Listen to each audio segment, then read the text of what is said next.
Hello, sports fans. Mauricio here. Well, we're going to implement the stored procedures now, the six of them, each running its own group by query to analyze customer purchases, product sales, summaries, totals by week, totals by day of week. I dreamt up a frequent flyer report, what customers are buying all the time and what customers are buying what particular products. Your worth as a analyst is coming up with new ways of looking at data. I mean, that's one of the important things. Anyway, so I made you a picture. So now we have a lot to deal with. So before we just had our database, and we made our stored procedures in here. And this is 2025, so of course these numbers are different every semester. But you had your database account accessed through SSMS, and you wrote stored procedures that do wonderful things, insert updates, maybe deletes, and certainly compiling data with the select statement. Now we want to pull that data into a web page or use a web page to work with the human. You have to admit it was pretty weird to execute a stored procedure by typing execute and setting all the input parameters. I mean, it works and it's good for testing. But now we're going to use a web page that's going to just make it all feel a lot more normal. So now we have two servers to deal with. But aren't you lucky you don't have to worry about any passwords? In prior semesters, we had a separate password for this and a separate password for that. But now the IT fellow has streamlined it. So now you have a ASP.NET account in a web space. The IT people call it IIS. I guess that's what Microsoft calls it. But we're using Visual Studio.NET. Came out in about 2003. Piece of billion-dollar software made in Seattle. And inside Visual Studio.NET, which, by the way, Visual Studio does an amazing number of different things. We're going to use it for web pages because it's just very simple. Hey, Featherman, why don't you use something else? Well, this is an intro class. Why don't you use Python? Well, this is an intro class. I want to get the most work done with the fewest lines of code. And I'm going to use this nice system that Microsoft made. And after this course, if you want to learn some other system of maybe Python calling a stored procedure, etc., go ahead. But the way I'm teaching it with Visual Basic code inside an ASP.NET web page, which is part of the Visual Studio.NET platform, which connects very, very nicely to your SQL Server database. So let's step back here. This is a Microsoft product connecting to a Microsoft product. Of course, they made it easy and fast and secure and stable and scalable. So we're just using all this free Microsoft technology, and you're lucky you weren't learning this 20 years ago when everything was harder. So you have an ASP.NET web page or web account now. It's also on DevStation 6 this current semester. And Eric used this 2257 first name dot last name. Mine is just / space Featherman. But this semester it's, 2257. I'll have to ask him about that. First name dot last name. I provided a list. But again, we're logging into our ASP.NET account to connect to your SQL Server database, and we're using these ADO.NET objects, active data objects, like a command and a connection. So we're going to, in the web page, we're going to run a command that executes the stored procedure over the connection. And I've showed that code in the last video. I'll show it again. But I thought a picture would help here, wrap your brain around this. So we're using ADO.NET objects, which is a set of classes inside ASP.NET, but we're using ADO.NET objects, SQL command, SQL connection, SQL data adapter, data table, etc., etc. We're using these, if you want to just say ASP.NET objects, to connect over the web to the to your database. So that's the whole idea. So the web page, we're going to write commands that run over a connection, and those commands run over the connection are going to be received by the database, and then the database is going to run the, we're saying, hey, run the store procedure, and the database is like, okay, we ran the store procedure, and it, maybe, well, what we're doing right now is returning a data set. Maybe the store procedure in the next module is save data or update data, etc.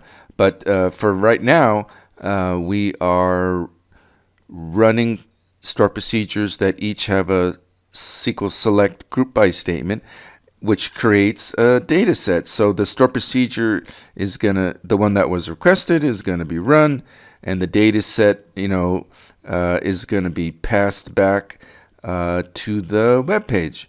So the store procedure runs, the original data is unchanged, and your store procedure on your database, which of course you should test first, the data set returned back over the web is returned back to the web page. So you get a data set, could be 20 rows, could be 200 rows, could be lots more than that. So the data set is returned to the web page, and now you have to worry about how many columns, because how wide is this thing?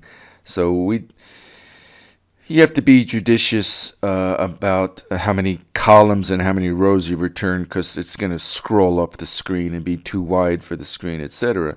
But we're going to run the store procedure. It's going to return a data set, and the data set is going to be hosted and put into an array. So when we say data adapter dot fill this data table, or the store procedure is just gonna return a data set, and we'll display that on the web page. So we're gonna return a data set. We're gonna stick it in this array. Microsoft calls it a data table. So and then the data table is displayed. A data table is an in-memory array, which you can't see, can't touch, but you can, if you put the array inside a grid view, then you can see it, and that's what we're doing here. Takes a while to talk about this stuff. So I would, if I were you, really focus on the glossary and the names of things first before you worry about writing code.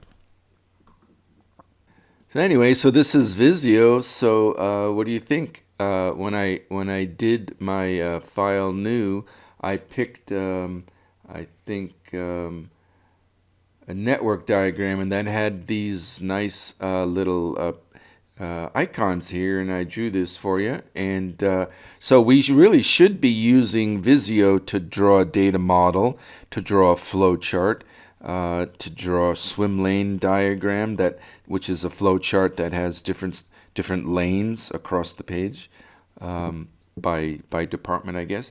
So yeah, you may think this is a programming class, but I think it's a business process reengineering class. Let me write you a procedure and web page to handle that employee transaction, and then you write the store procedure to help the employee not screw up so much, data entry constraints, etc. And you automate lots of things to make the employee more productive and less error prone. Anyway, it's nice to have Visio there. All right, so here we go. One of the first things I wanted to do here, though, is to talk about. We have an init procedure, which you could either type in, which is the name of the class file, Shopify video. You do not want to change that. So it's just the initialization file for this web page called FA25 Shopify video.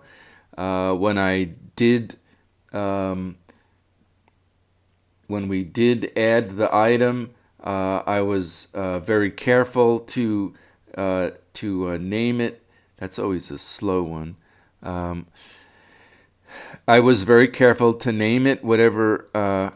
Oh boy, there's an error. When it pops up here, then you can't get rid of it. Well, we'll see if I can. But I was very careful to name it there because you do not want to rename these things. So there you go. Now I have this thing up here.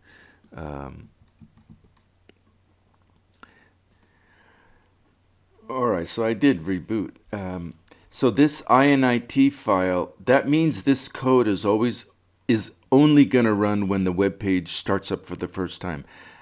Aren't there other times when we might want to refresh all our grid views? Yes. So watch this. So by the way, this is a procedure that's, they call it an event procedure that runs in response to this event, which means this web page, initialization event. Other procedures are not tied to any event. So you just call it and run it anytime you want. So that's what we're going to do here. So private sub, let's see, what do we call this? Refresh grid views. All right. And I'm going to pull all this code out of here.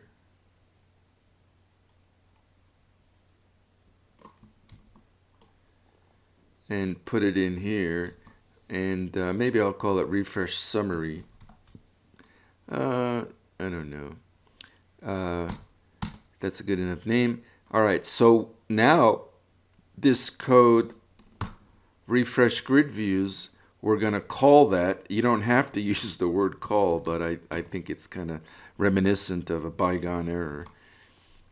You know, go to and call this procedure. All right, so what's going to happen now? Any time we want, we can refresh the grid views. So we're going to refresh the grid views when we start up a web page. We can refresh the grid views after we enter a sale or move data around or anything like that. So that's actually pretty helpful. I'm going to put this in its own region called utility code. Watch this, it's a pain. Yeah, see, I put two quote. All right, so we just put the, again, these regions are great. And we'll put that down there. And I guess this is code, and I'll keep throwing more code in here. Code that runs behind the scenes. And so when the program gets turned on, we're going to run that, I call it a general procedure. And the good idea there is that we can run this procedure anywhere. And so write once, run many. We can run that from many different places. So, you know, you've got a really good idea of what we're trying to do. Sadly, these videos take a long time. We'll see you in the next one.